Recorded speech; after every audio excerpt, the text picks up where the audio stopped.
Apa sih itu mind mapping gitu ya? Kutas, kupas, tuntas, mantap. Assalamualaikum warahmatullahi wabarakatuh. Selamat ketemu kembali di pembelajaran metode khusus.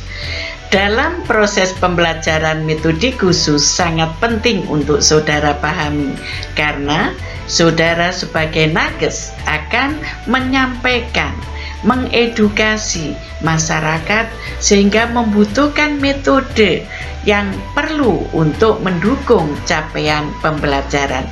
Pada kali ini kita akan membahas tentang metode mind mapping. Di dalam metode mind mapping adalah apa sih itu mind mapping gitu ya. Kalau kita bicara sehari-hari itu seperti kita membuat suatu ringkasan gitu. Tapi ringkasan itu tidak hanya dalam bentuk tulisan, tetapi kita membuat suatu pohon gitu ya, sehingga menarik sekali untuk kita pembelajar itu menyingkat suatu topik atau pokok bahasan dari suatu pelajaran.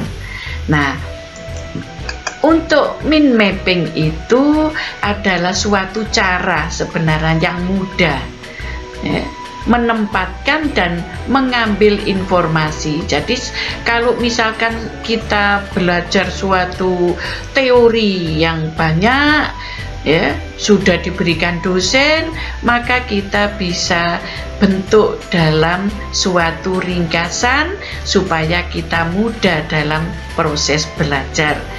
Cara mencatat yang kreatif sebenarnya itu ya, karena itu nantinya kita membutuhkan suatu peralatan-peralatan yang bisa mendukung mind mapping yang kita buat itu bagus gitu.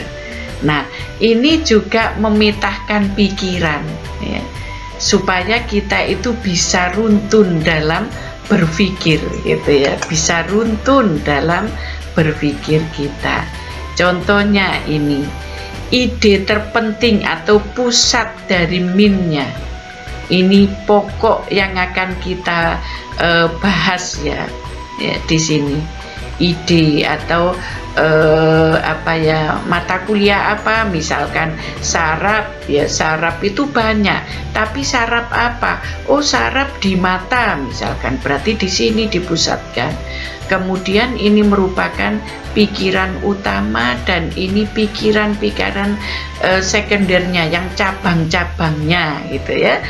Nah, ini saudara nanti bisa membuat suatu tulisan-tulisan yang lebih bagus gitu ya, lebih bagus. Nah, prinsip di dalam mind mapping itu atau membuat ringkasan tadi, berarti di situ ada problem ya.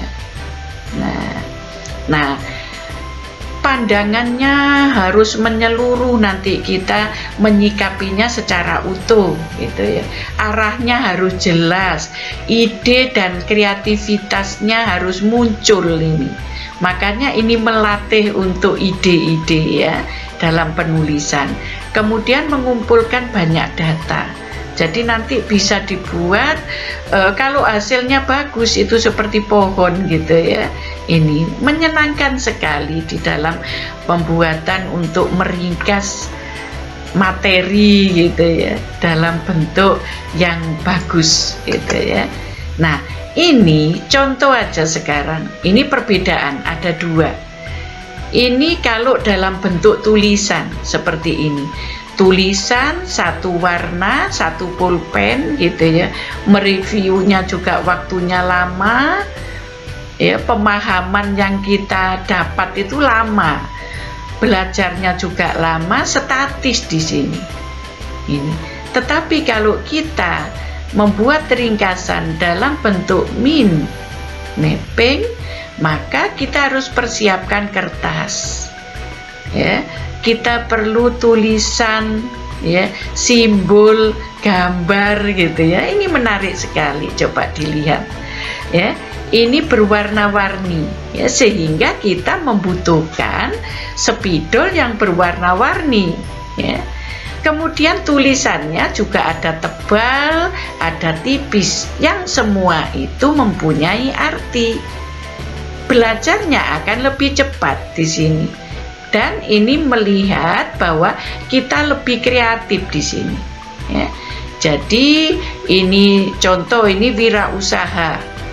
Ini wirausaha itu digambarkan dengan orang pakai dasi seperti ini, bawa tas, ini uangnya banyak karena ini ya itu. Kemudian di situ syaratnya apa untuk jadi pengusaha? Ini hitam ditulis 1, 2, semakin ke ujung itu semakin tipis tulisannya ya. Kemudian ini seorang pengusaha itu harus mempunyai art atau seni ya. Seorang pengusaha itu ciri-cirinya apa, bla bla bla ini ya. Ini harus jujur, harus tekun, harus macam-macam ini. Kemudian sektor apa yang akan kita berwirausaha gitu. Nah, ini contohnya seperti ini, sehingga kita belajar akan lebih mudah gitu ya.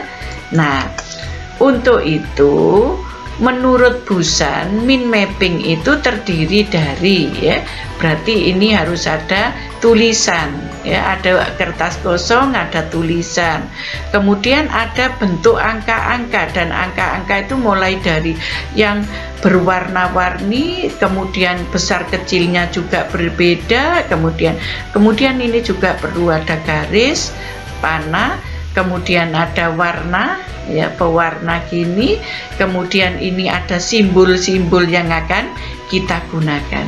Ini semua penting untuk kita ini kan apa, persiapkan gitu. Nah, di dalam mind mapping itu sendiri terdiri dari 3 komponen utama. Ini diibaratkan seperti pohon ya. Ini topik sentral ya, topik sentral. Kemudian ini topik sentral, kemudian di sini ya ranting-ranting, ini topik utama ya, kemudian ada lagi ranting kecil-kecil, ini adalah subtopiknya, sehingga nanti membentuk seperti pohon tadi ya, ini tadi ya. Nah, persiapan membuat metode mind mapping ya, tadi karena membutuhkan kreativitas, maka persiapkan kertas kosong yang tidak bergaris seperti ini ya. Kemudian otak dan imajinasi saudara harus main ini. Kemudian buku sumber ya, harus ada, dan pena atau spidol yang berwarna-warna. Ini lihat di layar ya, tuh ini adalah yang perlu dipersiapkan kalau saudara membuat singkatan gitu kasarannya ya, singkatan gitu, tapi yang menarik dan butuh kreativitas tadi. Untuk itu di dalam langkah-langkah membuat mind mapping, pertama letakkan kertas kosong dulu, buat suatu gagasan dulu, hubungkan topik sentral, topik utama, dan subtopik tadi. Kemudian garis-garis cabang itu dibuat tidak lurus dan semakin tipis begitu bergerak yang menjauh ya. Gunakan warna, gambar, simbol ya, dan lain-lain yang diperlukan di sini ya. Ada simbol, mungkin ada dimensi-dimensi. Kemudian gunakan satu kata ya. Di sini digunakan satu kata kunci ya untuk setiap garis. Ini ya. Ini contoh mind mapping ya, tadi yang pengusaha tadi ya. Nah, ini planningnya apa? Di sini dibuat. Oh, di situ perlu juga kreativitasnya, ide-idenya ya. Oh, di situ ada benefit juga ya di sini. Kemudian ada juga harus ada kolaborasi misalkan di sini. ini muncul ide ini juga seperti tadi, harus ada buku sumber. Jangan lupa buku sumber tadi, ya. Nah, keuntungan di dalam membuat mind mapping ini menjadi lebih kreatif kita, dan kita menghemat waktu, menyelesaikan masalah, ya, memusatkan perhatian, menyusun dan menjelaskan pikiran-pikiran, kemudian mengingat dengan lebih baik, belajar lebih cepat dan lebih efisien, ya.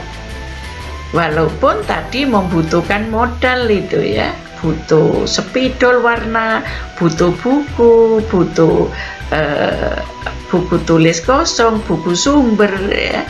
Mengoptimalkan otak kanan dan otak kiri itu bisa seimbang, ya. Mempertajam daya analisa dan logika di situ, ya. Kekurangannya memang ini hanya mahasiswa yang aktif yang terlibat. Tidak semua mahasiswa belajar, jumlah detail informasi tidak dapat dimasukkan detail-detailnya, ini garis besarnya aja, ya. Oke, itu tadi metode mind mapping. Mudah-mudahan bisa bermanfaat buat saudara.